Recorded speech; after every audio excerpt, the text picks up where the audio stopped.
अस्सलाम वालेकुम दोस्तों, welcome to dashing Lyceum. Date है आज की 14 फरवरी 2023 और आप सबको खुशामदीद कहते हैं आज के knowledge multiplier news discussion session में। आज हम टोटल 2 आर्टिकल्स को डिस्कस करेंगे।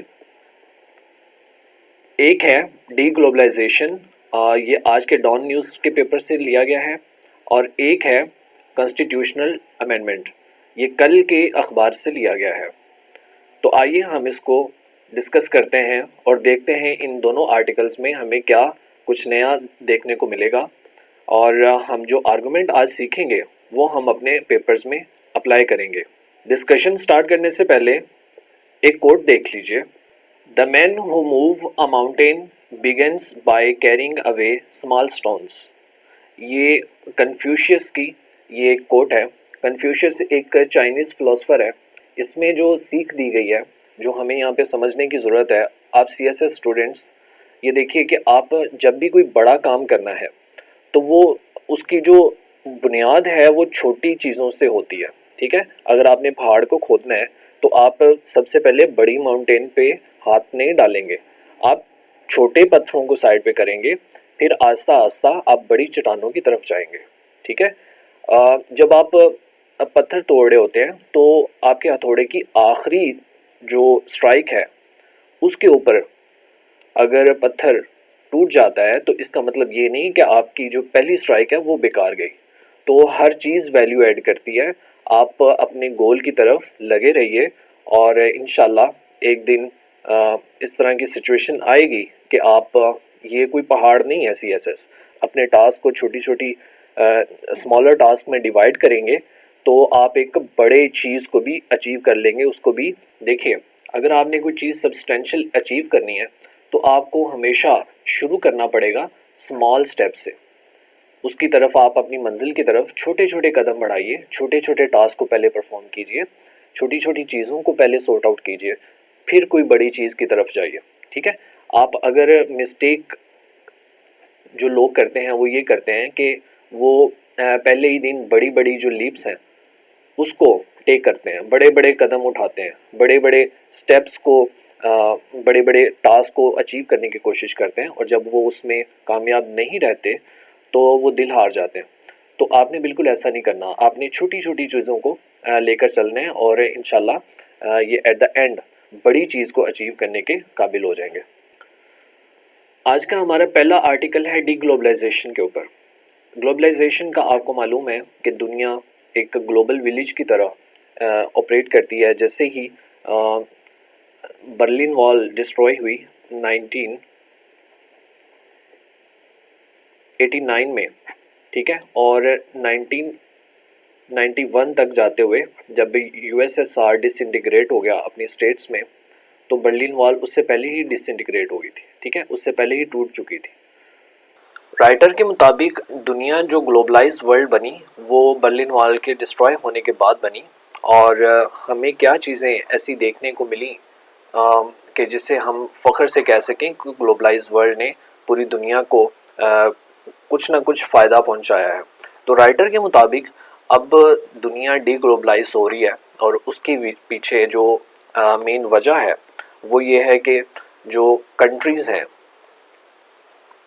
वो अपने मफादात को ज़्यादा प्रेफर कर रहे हैं। जैसे आप कोरोना वायरस की एग्जांपल ले लें तो उसमें क्या हुआ कि यूएसए ने सबसे पहले ये एक पॉलिसी लॉन्च की जिसमें उन्होंने कहा कि हम सबसे पहले जो वैक्सीन्स हैं वो अपने सिटीजन्स को मुहैया करेंगे, और पूरी दुनिया चाहे मरती है हमारी तरफ से तो हमें कोई परेशानी नहीं है। ये जो आर्टिकल है ये आप करंट अफेयर में इस्तेमाल कर सकते हैं, आईआर में एज आ आर्गूमेंट इस्तेमाल कर सकते हैं, और ऐसे में आप इस्तेमाल कर सकते हैं। ठीक है जी, ऐसे में याद रखिएगा आपको फैक्ट, कोई भी आप स्टांस लेंगे तो उसके साथ आपने फैक्ट ज़रूर मेंशन करना है। मैंने यहाँ पे फैक्ट नहीं दिए हुए, आप अगर इन आर्गुमेंट्स को ऐसे में इस्तेमाल करना चाहते हैं तो उसके लिए आपको अजाफी एफर्ट करना पड़ेगी, आपको फैक्ट्स खुद से ढूंढना पड़ेंगे। और ये याद रखिए, आप कोई भी आर्गुमेंट बगैर फैक्ट के ऐसे में नहीं लिखेंगे। ठीक है, ये अजाफी मेहनत आपकी तरफ से, खुद की तरफ से होनी चाहिए अगर आप सीएसएस को और एसए को क्रैक करना चाहते हैं जी। तो आइए चलते हैं, हम आर्टिकल में देखते हैं कि क्या ऐसी इंपॉर्टेंट चीज़ें यहाँ पे डिस्कस की गई हैं। तो आर्टिकल के स्टार्ट में जो राइटर है वो बर्लिन वॉल के डिस्ट्रॉय होने की तरफ इशारा करता है, और वो ये आर्गुमेंट देता है कि 1989 में जब बर्लिन वॉल डिस्ट्रॉय हुई। अच्छा, बर्लिन वॉल और इसका क्या ताल्लुक है ग्लोबलाइजेशन से? देखें दोस्तों, वर्ल्ड वार 2 के बाद रशिया ने जर्मनी पर ईस्ट पार्ट पर कब्जा कर लिया और वेस्ट जो है वो अलाइड पावर्स के अंडर था। ठीक है, तो अपने पार्ट की तरफ उसने एक वॉल जनरेट की दरमियान से, जो कि यूरोप को डिवाइड करती थी, ईस्टर्न यूरोप को वेस्टर्न यूरोप से। ठीक है जी, तो इसी जो इवेंट है इसी की तरफ राइटर इशारा करता है और कहता है जब ये वॉल डिस्ट्रॉय हुई तब लोगों ने आपस में इंटरेक्ट करना शुरू किया, एक दूसरे की मदद, इकोनॉमिक कल्चर एक्सचेंज हुआ। कल्चरल तो पहले भी एक जैसा ही था, बट उसके बाद सर्विसेज, बाकी चीज़ें, गुड्स, जो प्रोडक्ट्स हैं वो एक दूसरे की तरफ एक्सचेंज होना शुरू हो गई। और इसमें उसने कहा कि 1991 में जब सोवियत यूनियन की डिमाइस हुई, सोवियत यूनियन डिसइंटीग्रेट हो गया और कोल्ड वार का जब एंड हुआ तब असल में राइज हुआ ग्लोबलाइजेशन का। ठीक है दोस्तों, इसके बाद वो कहता है कि चूंकि उस वक्त वर्ल्ड वार 2 के बाद दो सुपर पावर्स आपस में कंटेस्ट कर रही थी सुप्रीमेसी के लिए, एक यूएसएसआर और दूसरी यूएसए। अब इन दोनों की आपस में जो कोल्ड वॉर है उसमें यूएसए का democratic, liberal democratic system win रहा और जो यूएसएसआर का सोशलिज्म था कामयाबी नहीं मिली उसको एक्सपैंड करने में। ठीक है, तो उसके बाद जो यूनिपोलर है यानी कि वन साइडेड वर्ल्ड वो हमें इमर्ज होती हुई दिखाई दी, जिसमें USA as a centre point काम कर रहा है।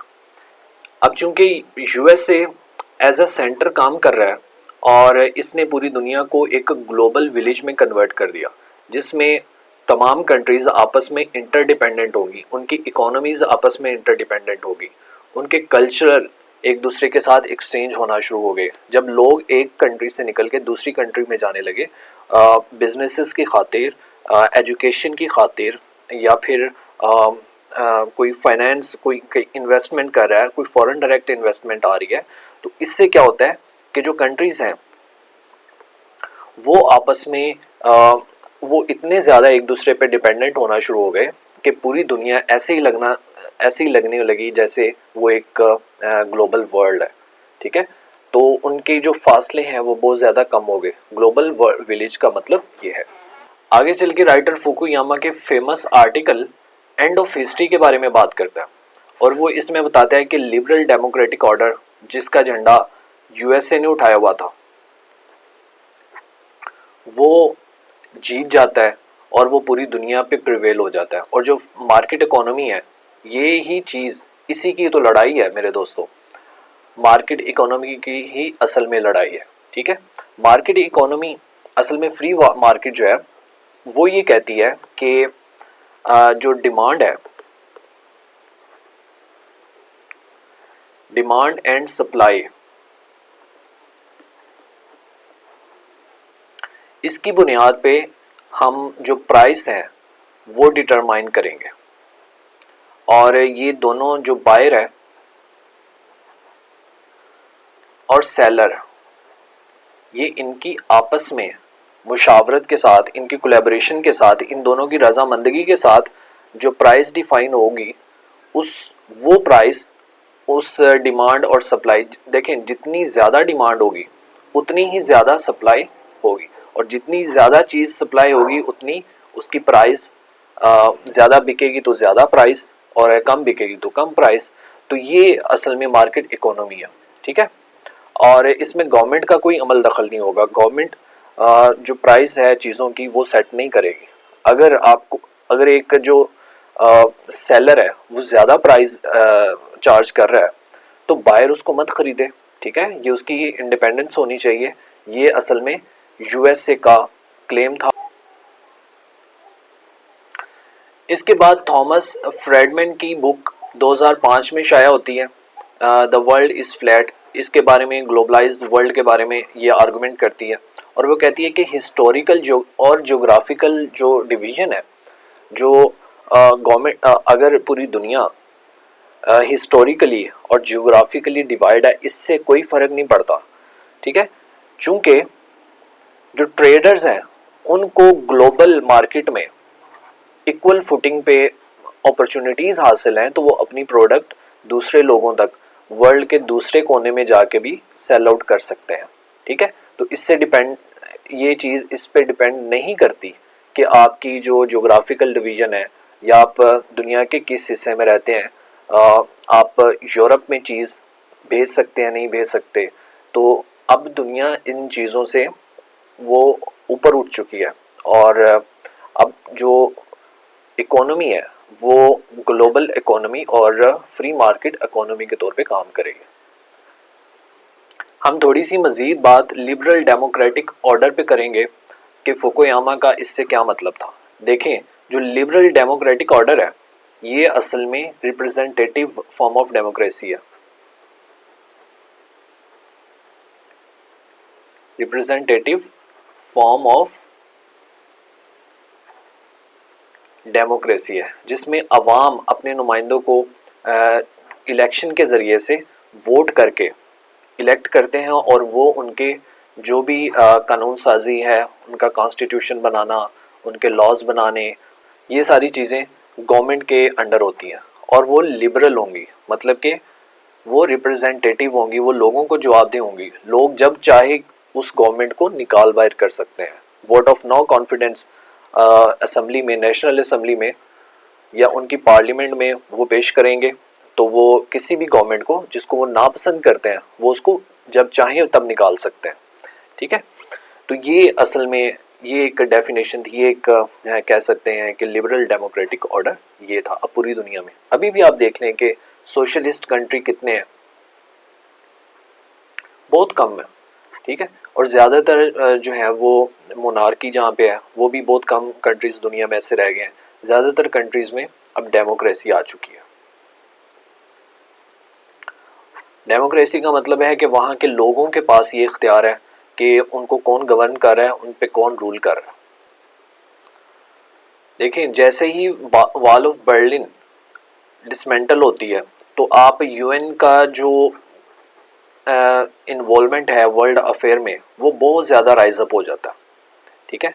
वो अब पूरी दुनिया के लिए ऐसे स्टैंडर्ड सेट करता है, जैसे क्लाइमेट चेंज है उसकी कॉन्फ्रेंसेस होल्ड अप करता है, और उसके बाद वो वुमेन के ऊपर कॉन्फ्रेंसेस रखता है, चिल्ड्रन के ऊपर कॉन्फ्रेंसेस रखता है, और बाकी जो बड़ी बड़ी कॉन्फ्रेंसेस आप देखते हैं यूएन ने तब लॉन्च की होती है, ठीक है जी। जैसे ह्यूमन राइट के ऊपर 1993 में ह्यूमन राइट के ऊपर एक कॉन्फ्रेंस होती है। आप देखते हैं कि अब पूरी दुनिया को जिन मसाइल का सामना है, जैसे पॉपुलेशन है, अभी 8 बिलियन पॉपुलेशन क्रॉस कर चुकी है वर्ल्ड की। तो ये जो कॉन्फ्रेंस है पॉपुलेशन के ऊपर वो 1994 में मुनक्किद होती है यूएन की तरफ से। तो इस तरह जो यूएन का इन्वॉल्वमेंट है ग्लोबलाइज होने की वजह से, वर्ल्ड के ग्लोबलाइजेशन से यूएन का इन्वॉल्वमेंट वो बहुत ज़्यादा राइज अप हो जाता है, ठीक है जी। इसके बाद writer reality check on globalization पे बात करता है। वो कहता है 9/11 का जो इंसिडेंट है वो एक अलार्मिंग सिचुएशन थी, जो ग्लोबलाइज वर्ल्ड को, ग्लोबलाइजेशन को जो सपोर्ट करते थे। वो कहते थे कि उनको ये मालूम ही नहीं था कि इस तरीके से non state actors globalize world को या ग्लोबलाइजेशन ऑफ द वर्ल्ड को मिसयूज़ भी कर सकते हैं। देखिए, ग्लोबलाइजेशन में हुआ क्या कि आप अफ्रीका में रहते हैं या आप फ़र्ज़ किया पाकिस्तान के दूर दराज इलाकों में रहते हैं, तो आपके पास ये अपॉर्चुनिटी आ गई कि आप वर्ल्ड के किसी भी हिस्से में आसानी से जा सकते हैं, ठीक है। अपने काम के पर्पज़ से, अपनी जो बिज़नेस है उसके पर्पज़ से, एजुकेशन हासिल करने के लिए। तो ये कैसे मुमकिन हुआ कि एक अफ्रीका में रहने वाला शख्स या एक एशिया के दूर दराज इलाकों में रहने वाला शख्स उठता है यहाँ से और अमेरिकन यूनिवर्सिटी में जाके, हार्वर्ड में जाके या बाकी यूनिवर्सिटीज़ में जाके हाई क्वालिटी की तालीम हासिल करता है और फिर वापस आके अपनी कंट्री को सर्व करता है। ग्लोबलाइजेशन की वजह से ही ये मुमकिन हुआ कि एक दूसरे के एक्सपीरियंस से जो कंट्रीज़ हैं उन्होंने फ़ायदा उठाया। तो इसी दौरान नॉन स्टेट एक्टर्स, इन लोगों ने पूरी दुनिया को एक शॉक कर दिया अपने जो एक्ट की वजह से। वो 9/11 का वाक़या आपके सामने है। उसके बाद ये होता है कि यूएसए इन्वेजन कर देता है 2003 में इराक के ऊपर, और इससे एक नया जो कॉन्सेप्ट है प्रीएम्प्टिव स्ट्राइक का वो इमर्ज होता है। अब USA as a supreme power, ये वर्ल्ड की सुप्रीम पावर है यूएसएसआर की डिसइंटीग्रेशन के बाद, ठीक है, और ये अपने आप को सोल पावर समझता है कि यही पूरी दुनिया को हक रखते हैं कि पूरी दुनिया को डायरेक्ट करें। तो ये जब इराक पे अटैक करता है तो इससे ग्लोबलाइज वर्ल्ड में एक तशवीश होती है कि चूँकि हम जो कोशिश कर रहे हैं वो दुनिया को इकट्ठा करने की कर रहे हैं, ना कि डिस्ट्रॉय करने की। उसके बाद जब 2001 में अरब स्प्रिंग होता है, ये भी ग्लोबलाइजेशन की वजह से ही होता है। जब टेक्नोलॉजी इमर्ज करती है, जब डेमोक्रेटिक कॉन्सेप्ट इमर्ज करते हैं, प्रिवेल करते हैं, तो उससे क्या होता है 2011 में अरब स्प्रिंग, पूरी दुनिया के जो अरब कंट्रीज़ हैं उनमें एक लहर रेजिस्टेंस की शुरू होती है, और वो ये अपनी गवर्नमेंट से, जहाँ पे मोनार्की थी, उनसे ये डिमांड करते हैं हमें राइट टू वोट दिया जाए और हम अपने जो पार्लियामेंट है उनके रिप्रेजेंटेटिव्स उनका खुद उनको इलेक्ट कर सकें और पार्लियामेंट में भेज सकें ताकि वो हमारे लिए कानून साजी करें। तो ये मोनार्की कभी भी इनके लिए जो डेमोक्रेटिक नॉर्म्स के लोग हैं, जो डेमोक्रेटिक वैल्यूज़ पे यकीन रखते हैं, मोनार्की उनके लिए कभी भी काबिल बर्दाश्त नहीं है। उसके बाद G writer, political economy landscape is changing in Asia. Asia में बहुत बड़ा चेंज आया जब चाइना इमर्ज कर गया। तो जो पावर का शिफ्ट है वो यूएसए से निकल के चाइना की तरफ अभी होता हुआ दिखाई दे रहा है। अब इन दोनों के दरमियान ये टसल जारी है कि जो सुप्रीमेसी है या डोमिनेंस है उसकी लड़ाई कौन जीतता है। तो इसमें यह है कि देखिए, किशोर महबूबानी 2008 में एक बुक लिखती हैं, the new Asian hemisphere, the irresistible shift of global power to the east. मतलब कि ऐसा मुमकिन ही नहीं है कि आप जो तमाम पावर है, जो ग्लोबल पावर है, वो सिर्फ यूरोप में कंटेन करके रख दें, ठीक है। अब वो हर हालत में एशिया की तरफ शिफ्ट होनी ही होनी है, चाहे यूएसए कंटेनमेंट कर ले, किसी तरह की भी पॉलिसी लॉन्च कर दे। पैसिफिक स्ट्रेटजी के नाम से एक पॉलिसी लॉन्च की हुई है जिसमें कंटेन किया जा रहा है, ये देखिए, इंडिया यहाँ पे ऑस्ट्रेलिया और यहाँ पे यूएसए, ठीक है। तो ये एक पूरे चाइना को, ताकि इनकी जो तरसील है, जो आमदोरफ्त है चाइना की और इंपोर्ट है ऑयल की, उसको रोका जाए और इनकी जो इकोनॉमी है उनको बैक फुट पे धकेला जाए, ठीक है। तो किशोर महबूबानी ने पहले ही ये बता दिया था कि जी ये अब होना ही है, आप कभी भी पावर को सिंगल हैंडेडली मैनेज नहीं कर सकते, ठीक है। वो एक पॉइंट पे आके आपके हाथ से चीज़ें निकल जाती हैं। उसमें उन्होंने कहा कि 21st सेंचुरी में ये हमें देखने को मिलेगा एक ख़ास चेंज, जिसमें जो पावर है वो वेस्ट से निकल के ईस्ट की तरफ यानी चाइना इमर्ज कर रहा है, बाकी यहाँ पे इंडिया इमर्ज कर रहा है, बाकी जो नेबरिंग कंट्रीज़ हैं वो इमर्ज कर रही हैं, यहाँ पे आसियान है अगर इस साइड पे देखें। तो ये पॉलिटिकल और इकोनॉमिक पावर बनती जा रही हैं। उसके बाद राइटर जिक्र करता है जी रीसेंट चैलेंज टू ग्लोबलाइजेशन, क्या मसाइल हैं अभी, जो कंटेम्प्रेरी इश्यूज़ क्या हैं ग्लोबलाइजेशन के। तो उसमें आप देखते हैं कि यूएसए और चाइना की ऑनगोइंग जो एक कंपटीशन चल रहा है, ट्रेड वॉर चल रही है, या बाकी जो ताइवान को लेके इश्यूज़ चल रहे हैं, या दूसरे इश्यूज़ एज अ वर्ल्ड चल रहे हैं। तो उस चीज़ में हमेशा इस चीज़ का ख़तरा है कि कहीं ये जो सिचुएशंस हैं इन दोनों में वो कल्मिनेट होके वर्ल्ड कोल्ड वॉर ना सेकंड स्टार्ट हो जाए, या फिर कैंप पॉलिटिक्स ना स्टार्ट हो जाए, जैसे हम देखते हैं वर्ल्ड वार 2 के बाद। एक तरफ यूएसए था और दूसरी तरफ यूएसएसआर था। तो इन कुछ कंट्रीज़ यूएसए के साथ अलाइंस थे और वो इनके ख़िलाफ़ काम कर रहे थे, और कुछ कंट्रीज़ यूएसएसआर के साथ अलाइंस थे और वो यूएसए और इनके अलाइंस के साथ जो है वो एक कन्फ्रंटेशन इन्वायरमेंट में ऑपरेट कर रहे थे। ठीक है जी। तो ये सिचुएशन दोबारा अगर दुनिया में प्रिवेल करती है तो इससे जो ग्लोबलाइजेशन है उसको बहुत बड़ा धचका देखने को मिलेगा। ठीक है। और जैसे इंडो पैसिफिक स्ट्रेटजी हम पहले बात कर चुके हैं कि यूएसए ने चाइना को कंटेन करने के लिए इनकी इंपोर्ट्स को, जो ऑयल इंपोर्ट्स फ्रॉम अरेबिया पहुंचती है, तो वो इसी मलाक्का स्टेट से होकर गुजरती है। तो इसी को कंटेन करने के लिए यहाँ पे इंडिया और बाकी कंट्रीज़ को साथ में ला के, ताकि अगर जो सिचुएशन है वो इनके ऐसी बनती है कि दोनों वॉर में जाते हैं, तो यहाँ पे ब्लॉक करके चाइना को मुकम्मल तौर पे अलूफ कर दे अपनी जो ऑयल इंपोर्ट्स हैं उससे। ठीक है जी। तो ये है Indo Pacific strategy of the USA. Trends impacting global geopolitics. कौन से ऐसे ट्रेंड्स हैं, कौन से ऐसे इवेंट्स हैं जो जियोपॉलिटिक्स, जो ग्लोबल वर्ल्ड पॉलिटिक्स पे इम्पैक्ट करते हैं और इसकी एसेंस को ख़राब करते हैं। उसमें देखिए, ग्लोबलाइजेशन की वजह से फ्री इंटरनेशनल ट्रेड का आगाज़ हो जाता है। एक कंट्री अगर अफ्रीकन कोई कंट्री है तो वो अपना जो ट्रेड है वो यूएसए के साथ,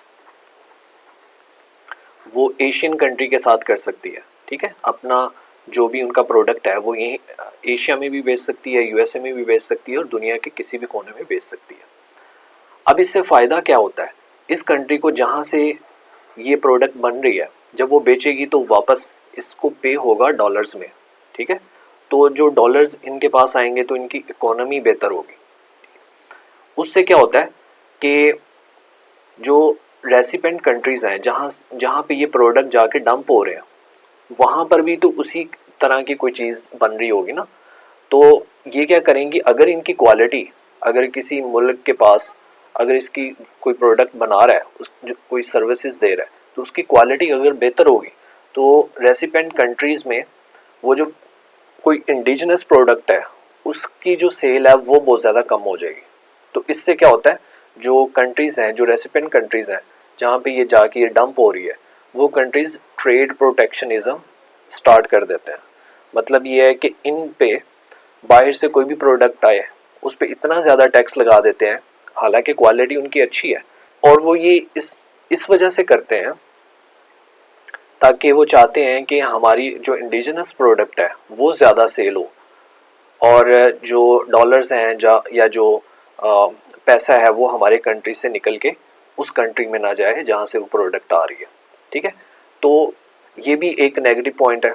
ग्लोबलाइजेशन के ख़िलाफ़ लोग जो है वो अब ट्रेड प्रोटेक्शनिज़म स्टार्ट कर रहे हैं।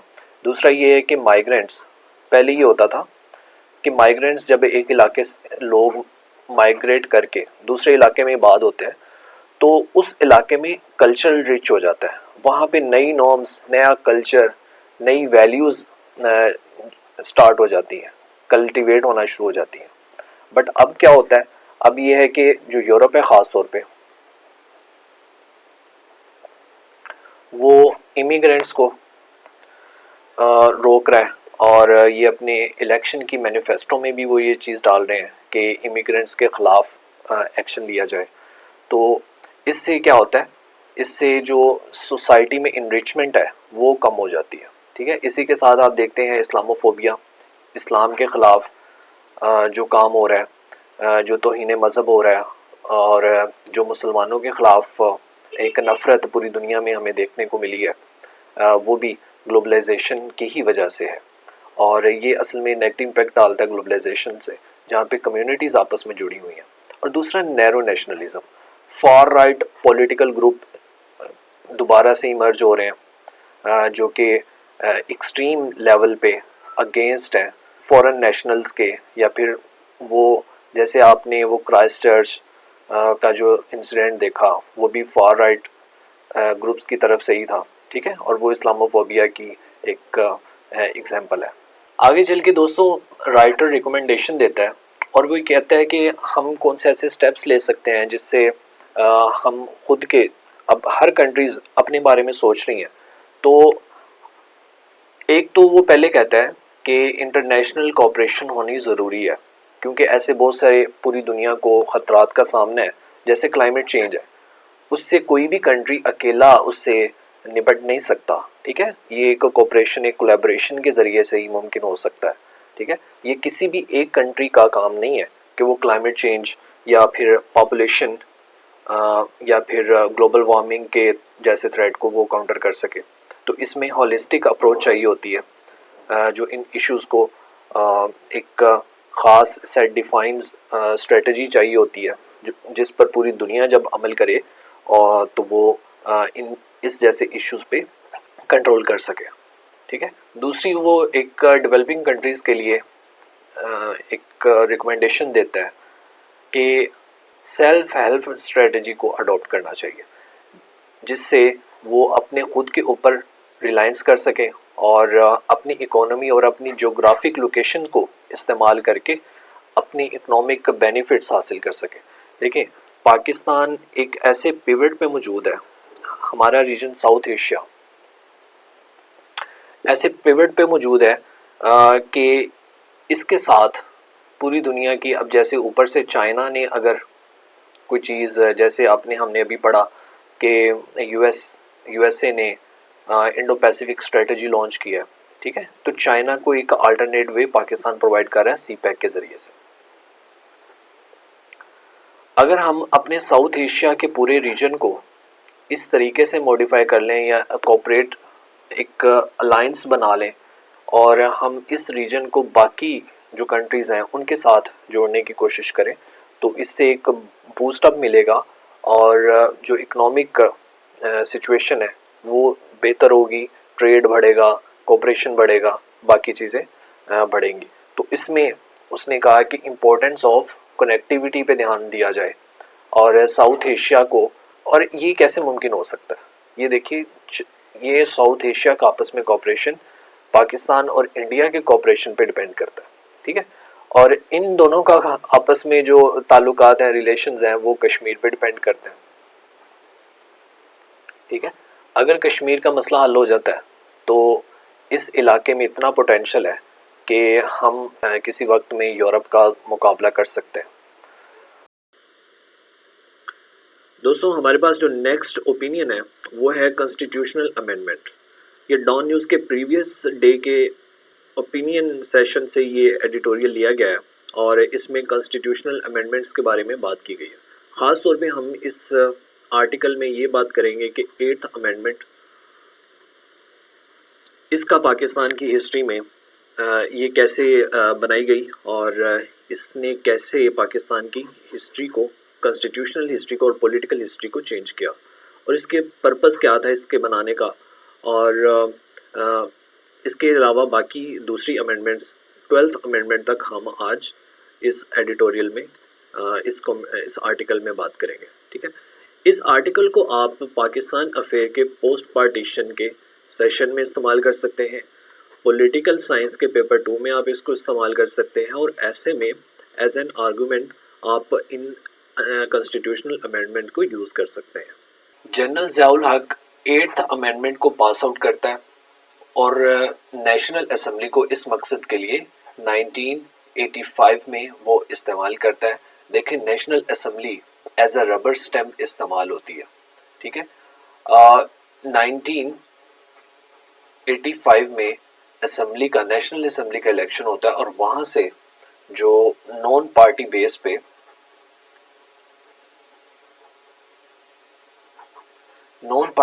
पे जो रिप्रेजेंटेटिव हैं गवर्नमेंट अवाम के, वो इलेक्ट होके आते हैं और वो पूरे कॉन्स्टिट्यूशन को, जो कि 1973 का कॉन्स्टिट्यूशन है, उसको रिवाइज करते हैं। और उसको रिवाइज करने के बाद एक 58 2B में नया क्लोज जो 2B है उसको ऐड करते हैं। और इस क्लोज का असल में मकसद क्या है? इस क्लोज का मकसद ये होता है कि वो प्रेसिडेंट को, जो कि ज़ियाउल हक है, उसको एक्सेप्शनल पावर दे देता है। वो पावर्स क्या करती हैं, वो गवर्नमेंट में मतलब कि जो प्राइम मिनिस्टर है उसको या फिर नेशनल असेंबली को जब चाहे अपनी विल के मुताबिक उसको वो डिसॉल्व कर सकता है। ठीक है जी। अच्छा, आगे चल के वो राइटर क्या बात करता है कि बेनज़ीर भुट्टो चूंकि 86 में वो वापस मुल्क आती हैं, अपने वतन वापस आती हैं,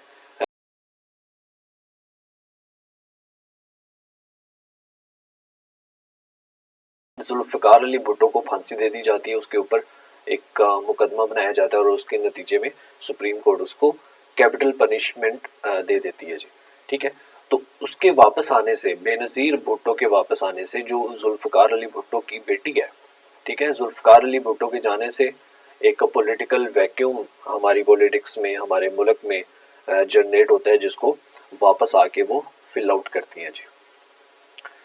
ठीक है, और उनके वापस आने से जनरल ज़ियाउल हक को एक थ्रेट महसूस होता है कि वापस आके वैसी ही पॉलिटिकल जो प्रोसेशंस हैं, पॉलिटिकल जलसे जुलूस वापस मेरी गवर्नमेंट के ख़िलाफ़ होना शुरू हो गए, तो गवर्नमेंट को ख़तरा है। सही है, तो जनरल ज़ियाउल हक ने उसका एक अल्टरनेट ढूंढने की कोशिश की और वो अल्टरनेट मिला उसे 9th अमेंडमेंट में। अच्छा, 9th अमेंडमेंट क्या है? असल में 9th अमेंडमेंट के ज़रिए से जो इस्लामिक लॉज हैं, ठीक है जी, जिसको शरीयत लॉ कहते हैं, वो इम्पोज किया गया। ये रिलीजियस पॉइंट ऑफ व्यू से तो आप डिबेट कर सकते हैं कि ये बेहतर है, ठीक है, बट इसका एक पॉलिटिकल एंगल भी था, और वो पॉलिटिकल एंगल था कि जो बेनज़ीर भुट्टो है उसकी जो वैलिडिटी है प्राइम मिनिस्टर बनने की, क्योंकि इसको साफ नज़र आ रहा था कि अगर इलेक्शन होते हैं बगैर मुदाखलत की, तो हो सकता है कि बेनज़ीर भुट्टो जो है वो प्राइम मिनिस्टर बन सकती है। और ये हुआ भी। जब इलेक्शन हुए जनरल ज़ियाउल हक के डिमाइस के बाद, जब ये शहीद हो गए, जब ये त्यारे का इंसिडेंट हुआ, तो 1988 में जी इलेक्शन होते हैं और बेनज़ीर भुट्टो प्राइम मिनिस्टर बन जाती है। ठीक है, तो हम बात कर रहे थे 9th अमेंडमेंट की। तो उसमें जो इस्लामिक लॉज हैं वो इम्पोज किए गए और उनको एक supreme law of the land का दर्जा दिया गया, और इनको इम्पोज करने के लिए आर्टिकल 203 बी और आर्टिकल 203 डी में चेंज किया गया। ठीक है जी। अब ये पॉलिटिकल एंगल ये था कि जो बेनज़ीर भुट्टो है, इस्लामिक लॉज का और शरिया का इम्पोज करने का एक मकसद ये भी था पॉलिटिकल, जो राइटर के मुताबिक ये भी था कि वो बेनज़ीर भुट्टो की वैलिडिटी को चैलेंज कर सके कि इस्लाम में किसी भी औरत का हुक्मरानी करना वो उसकी कोई मिसाल नहीं है। ठीक है, लिहाजा औरत जो है वो हुक्मरान नहीं बन सकती मुल्क को, क्योंकि मुल्क के मामलात थोड़े डेलिकेट होते हैं। तो ज़ियाउल हक के मुताबिक, और इसका इंटरप्रिटेशन ऐसे किया गया कि कोई भी औरत जो है वो नहीं कर सकती, सरपरस्ती नहीं कर सकती। आइए दोस्तों 8th अमेंडमेंट को थोड़ा सा तफसील के साथ पढ़ लेते हैं। हमने ये तो देख लिया कि ये 1985 में इसको इनेक्ट किया गया और नेशनल असेंबली ने इसको पास आउट किया। ठीक है जी। और इसको कब रिजेक्ट किया, कब एलिमिनेट किया गया from the constitution of Pakistan, तो वो 1997 में इसको कॉन्स्टिट्यूशन से निकाल दिया गया 13 अमेंडमेंट के ज़रिए से। ठीक है, तो जो 13th अमेंडमेंट है वो असल में इसको नलीफाई करती है 8th अमेंडमेंट को जी।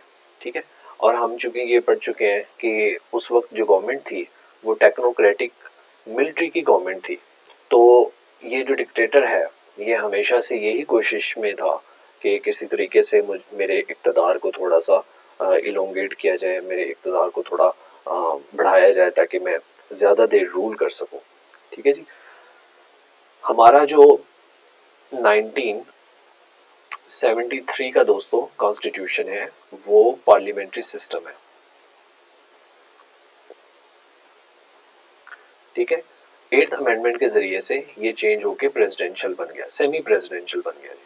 ठीक है, इसमें जो प्रेसिडेंट है उसके बगैर हमारा जो पॉलिटिकल सिस्टम है वो कंप्लीट नहीं होता। ठीक है, तो हर पावर का जो तमाम पावर का जो सचश्मा था वो प्रेसिडेंट 8th अमेंडमेंट के ज़रिए से बन चुका है। ठीक है जी। उसके बाद ये इलेक्टेड जो असम्बली है, इलेक्टेड जो पार्लियामेंट है, वो एज अ रबर स्टैम्प इस्तेमाल होती है और वो हर उस डिसीजन को इंडोर्स करती है जी 8th अमेंडमेंट के अंडर जो प्रेसिडेंट उसको करने को कहता है। हर वो बिल मंजूर करती है जो कि प्रेसिडेंट की तरफ से डायरेक्टेड हो और उसको कभी भी रिजेक्ट नहीं करती और ना ही किया। ठीक है जी। ये थी जी 8th अमेंडमेंट कि ज़िया की क्या स्ट्रेटेजी रही कि उसने बेनज़ीर की पॉपुलैरिटी को काउंटर किया। देखिए, बेनज़ीर जब मुल्क वापस आती हैं तो वो एक चीज़ की डिमांड करती है, वो फ्रेश इलेक्शन की डिमांड करती है। वो कहती हैं कि अवाम को ये फैसले करने दे दो कि उनको कौन रूल करेगा। जो फ्रेश मैंडेट है उसी को मुल्क के बड़े फैसले करने की इजाज़त होनी चाहिए, ये उसी का इस्तेहकाक है। देखिए, अब उसके जो काउंटर है उसमें ये हुआ कि जहाँ पे पीपल पार्टी का सबसे ज़्यादा स्ट्रॉन्ग होल्ड था वो था सिंध। वहाँ पर एमक्यूएम को सडनली इमर्ज करवाया गया, एमक्यूएम की बुनियाद रखी गई और उनका जो इलेक्शन का सिस्टम था उसको ब्रेक किया गया। ठीक है, उनके वोट बैंक को डिवाइड किया गया। हैदराबाद में सबसे बड़े ethnic riot of the Sindh history वहाँ पे स्टार्ट कर दिए गए और जो रिलीजियसली परसुएड किया गया मुसलमानों को कि कोई भी औरत जो इस्लामिक हिस्ट्री में वो रूल करने की इजाज़त नहीं है। ठीक है, तो इस एंगल को इस्लामिक पॉइंट ऑफ व्यू से बहुत ज़्यादा हाईलाइट किया गया और लोगों के अंदर बेनज़ीर भुट्टो को लेकर ये तासुर देने की कोशिश की कि ये कोई गैर इस्लामी काम है। ठीक है जी, तो इसको इस एंगल से भी राइटर देखने की कोशिश कर रहे हैं।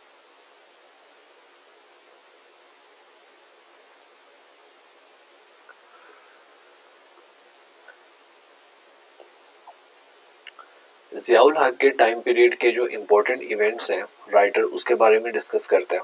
देखिए, हमने 8th अमेंडमेंट के बारे में अभी पढ़ा है कि वो उसका हमारी कॉन्स्टिट्यूशनल हिस्ट्री में कितना ज़्यादा वो अहम है। उसके बाद यहाँ पे 10th अमेंडमेंट होती है। 10th अमेंडमेंट में इतना कुछ ख़ास नहीं, बस जो सेनेट और नेशनल असेंबली के सेशन के दरमियान जो एक पीरियड है उसको 160 डे से कम करके 130 डे तक वो उसको फिक्स किया गया जी। ठीक है, उसके बाद हम देखते हैं कि रावलपिंडी में जो ओजरी कैंप है उसका इंसिडेंट, वहाँ पे असले का डिपो था। ठीक है, एमुनिशन डंप, वहाँ पर सडनली एक्सप्लोड होना शुरू हो गई, आग लग गई, जिसकी वजह से आप ये फ्रंटियर पोस्ट का ये न्यूज़ भी देख सकते हैं कि 76 लोग जो है वो वहाँ पे शहीद हुए। ठीक है, तो ये एक मुअम्मा बना रहा।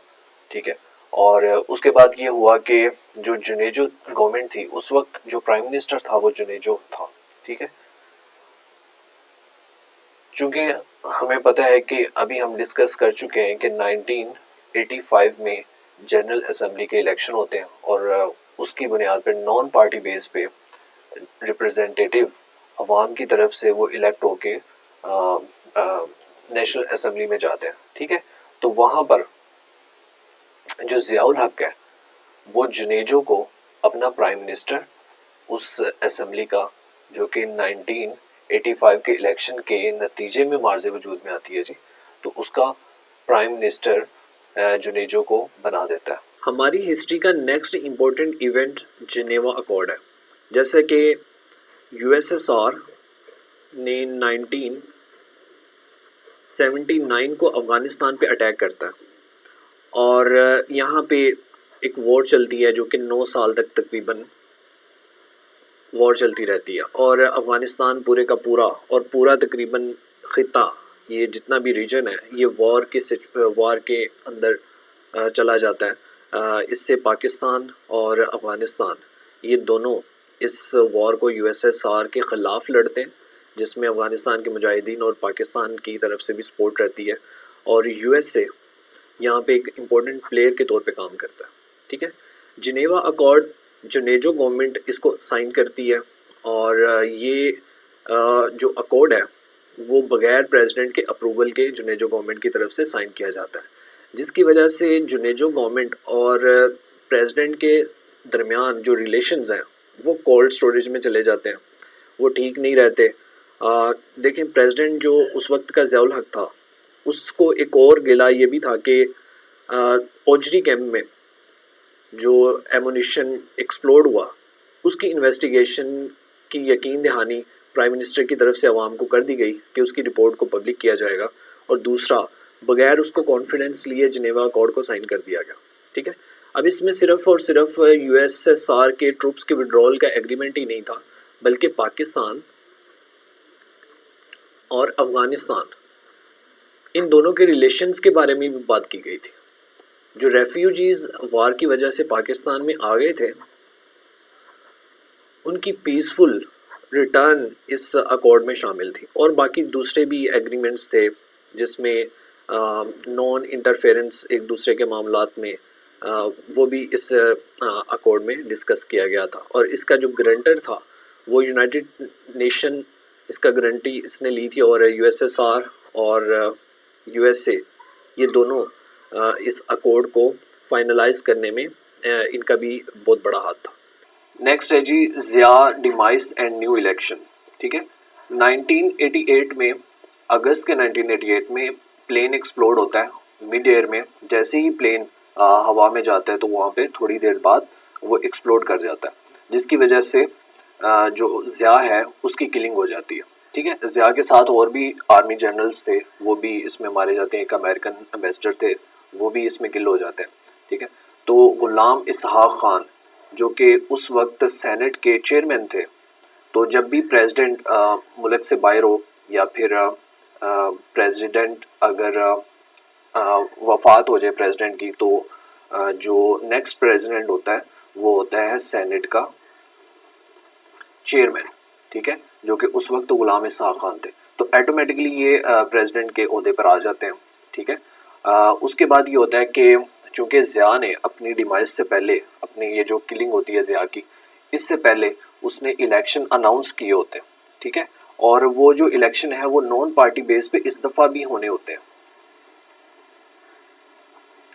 ठीक है जी, बट चूँकि उसकी किलिंग हो जाती है, वो मामला जो पॉलिटिकल पार्टीज़ हैं, इलेक्शन का मामला सुप्रीम कोर्ट में ले जाती हैं, और सुप्रीम कोर्ट के चीफ जस्टिस मोहम्मद हलीम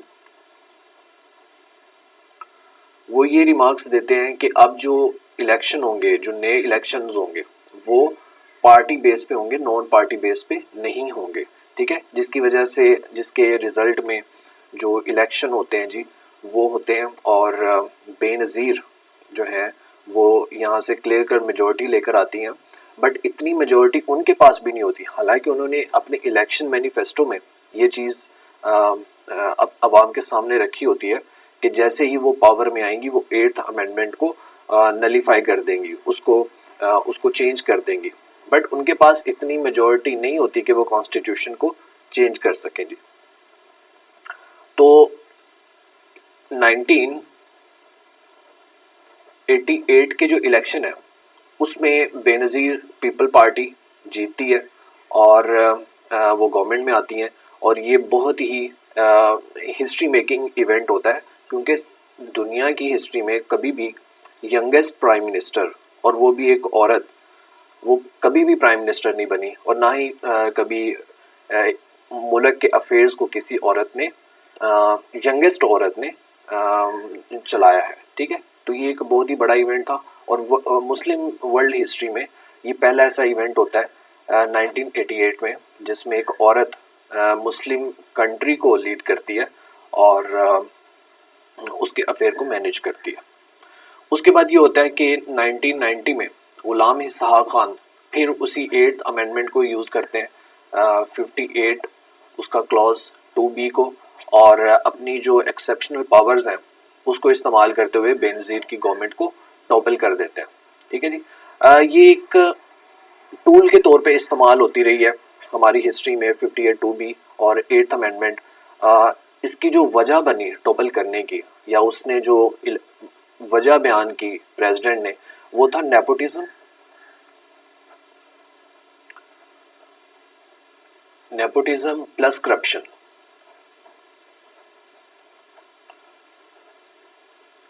इन दो वजूहात की बुनियाद पर जो बेनज़ीर की गवर्नमेंट है उसको टॉपल कर दिया गया। नेक्स्ट हम ये देखते हैं जी कि ये 8th अमेंडमेंट को और हमारी हिस्ट्री में कहाँ पे किस प्रेसिडेंट ने यूज़ किया और इसके क्या रिपरकशंस हुए।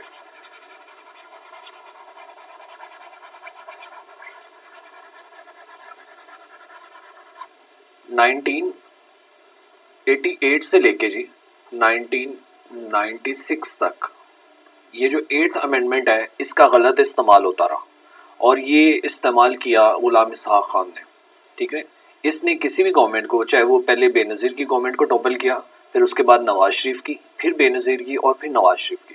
ठीक है, तो ये सिलसिला चलता रहा 1996 तक।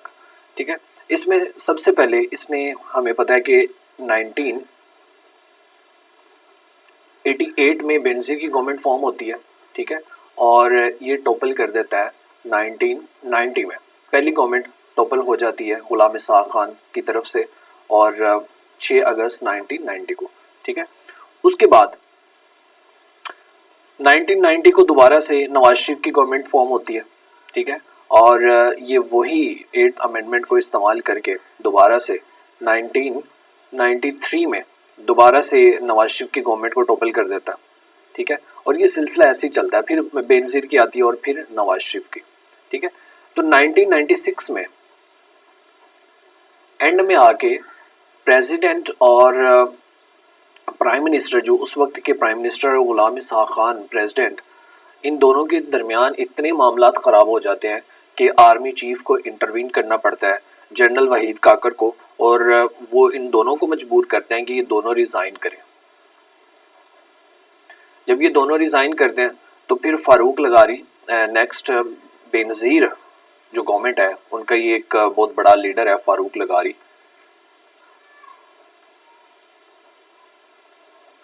वो नया प्रेसिडेंट बनता है और वो दोबारा से 1996 में बेनज़ीर की गवर्नमेंट को टॉपल कर देता। तो ये जो 8th अमेंडमेंट है ये हमारी हिस्ट्री में कंटिन्यूसली ये जो पॉलिटिकल चीज़ें हैं उनको डिस्टर्ब करती आई है। ठीक है, तो ये थोड़ा सा एक हिस्ट्री रही है हमारी, इसमें 8th अमेंडमेंट को कैसे गलत तरीके से प्रेसिडेंट्स ने इस्तेमाल किया। Next ji 12th amendment, but इससे पहले 11th अमेंडमेंट के बारे में थोड़ी सी बात कर लेते हैं। 11th अमेंडमेंट जैसे ही बेनज़ीर की गवर्नमेंट बनती है 1988 में, तो अपोजिशन एक बिल पेश करती है कौमी असम्बली में और ये मुतालबा करती है कि जो ख़वातीन की सीट्स हैं उनको एक्सटेंड करके 20 कर दिया जाए। ठीक है, अब चूँकि गवर्नमेंट में ये बहुत चीज़ देखने को मिलती है कि कोई दूसरा क्रेडिट ना ले जाए और गवर्नमेंट, चूँकि अब पहली प्राइम मिनिस्टर, तो ये हक बनता था गवर्नमेंट का कि वो इस तरह की इनिशिएटिव ले, पर चूँकि अपोजिशन की तरफ से ये चीज़ इनिशिएट की गई तो गवर्नमेंट को ये पसंद नहीं आई और इस मुतालबे, इस यकीन दहानी की बुनियाद पर कि गवर्नमेंट इसको दोबारा से री इंट्रोड्यूस करवाएगी और ख़वातीन को सीटों को एक्सटेंड करके 20 तक हम एलोकेट करेंगे, तो उस बुनियाद पे जो अपोजिशन है उन्होंने बिल को विड्रॉ कर लिया।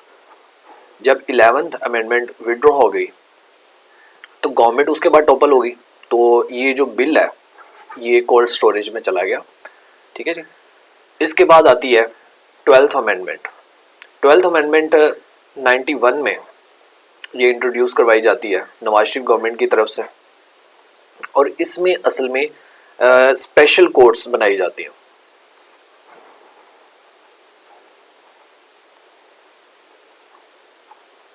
स्पेशल कोर्ट्स, और इनका काम क्या होता है, ये स्पीडी ट्रायल के लिए जो हीनियस क्राइम होते हैं, जो मुल्क में ऐसे वाक़यात होना कि जो ग्रुसम मर्डर्स हैं या जैसे ब्रूटल डकैती होती है जिसमें कत्ल भी कर देते हैं। ठीक है, या फिर आप यूँ समझ लिए कि ऐसा इवेंट होना जिससे पब्लिक मोरालिटी को एज अ होल बहुत बड़ा धचका लगे और वो शौक पूरे मुल्क को कर दे, तो उन केसेस को, उन केसेस के जो ट्रायल है उसको स्पीडी करने के लिए 3 साल के अंदर अंदर उनको ख़त्म करने के लिए ये 12th अमेंडमेंट इंट्रोड्यूस करवाई गई। और इसमें एक और चीज़ भी यहाँ पे प्रोमिनेंट है 12th अमेंडमेंट में, जो यहाँ पे जिक्र की गई है, वो है सुप्रीम कोर्ट और हाई कोर्ट के जजेस की जो सैलरी है उनको बढ़ा दिया गया। ठीक है, तो 12th अमेंडमेंट सिर्फ और सिर्फ स्पीडी ट्रायल के लिए, जो हीनियस क्राइम है उनकी, और जो जजेस की पेज हैं उनको बढ़ाने के लिए इंट्रोड्यूस करवाएगी कॉन्स्टिट्यूशन में। ठीक है, इसके बाद ये होता है कि वही 8th अमेंडमेंट, उसका 3rd विक्टिम फिर से नवाज शरीफ होता है, और 1993 में 8th अमेंडमेंट को यूज़ करके गुलाम इसाक खान नवाज शरीफ की गवर्नमेंट को भी टॉपल कर देते हैं। बट चूंकि उसके बाद नवाज शरीफ सुप्रीम कोर्ट में इस केस को प्लीड करते हैं, और जो सुप्रीम कोर्ट के जज हैं जस्टिस नसीम, और ये सेम जज भुट्टो की जो ट्रायल है उसमें भी बेंच में शामिल थे। तो उन्होंने इस जो डिसीजन है प्रेसिडेंट का उसको रिवर्स कर देते हैं, जिसकी वजह से दोबारा मई में नवाज शरीफ की गवर्नमेंट को बहाल कर दिया जाता है। फिर एंड में 1996 में जनरल वहीद काकड़ की वजह से, और ये मुतालबा करते हैं दोनों प्रेसिडेंट और प्राइम मिनिस्टर से कि वो दोनों अपनी सीट से रिज़ाइन करें। तो Nawaz Sharif at the end 1996 में रिज़ाइन कर देते हैं। उसके बाद बेनज़ीर की गवर्नमेंट आती है, और हमने पहले पढ़ चुके हैं कि फ़ारूक लगारी 1996 में बेनज़ीर की गवर्नमेंट को भी टॉपल कर देते हैं। तो ये एक नेगेटिव हिस्ट्री, एक नेगेटिव चीज़ रही है हमारे कॉन्स्टिट्यूशन में, जिसमें 8th अमेंडमेंट का गलत इस्तेमाल किया गया, और ये इनिशिएट जो किया गया वो मिलिट्री डिक्टेटर की तरफ से था। ठीक है, और हमारी जो पॉलिटिकल स्टेबिलिटी नहीं रही 90s में, उसकी जो सबसे बड़ी वजह है, जो रूट कॉज है, वो 8th अमेंडमेंट है। इसी के साथ ही दोस्तों आज का जो एडिटोरियल है उसकी डिस्कशन ख़त्म होती है। मैं आप सबसे गुजारिश करता हूं कि आप मेरे YouTube चैनल को ज़रूर सब्सक्राइब कीजिए। आज के बाद इंशाल्लाह कंटिन्यूसली ये एडिटोरियल डिस्कशन ऐसे ही जारी रहेगी। मेरे चैनल को सब्सक्राइब कीजिए, लाइक और शेयर ज़रूर प्रेस कीजिए।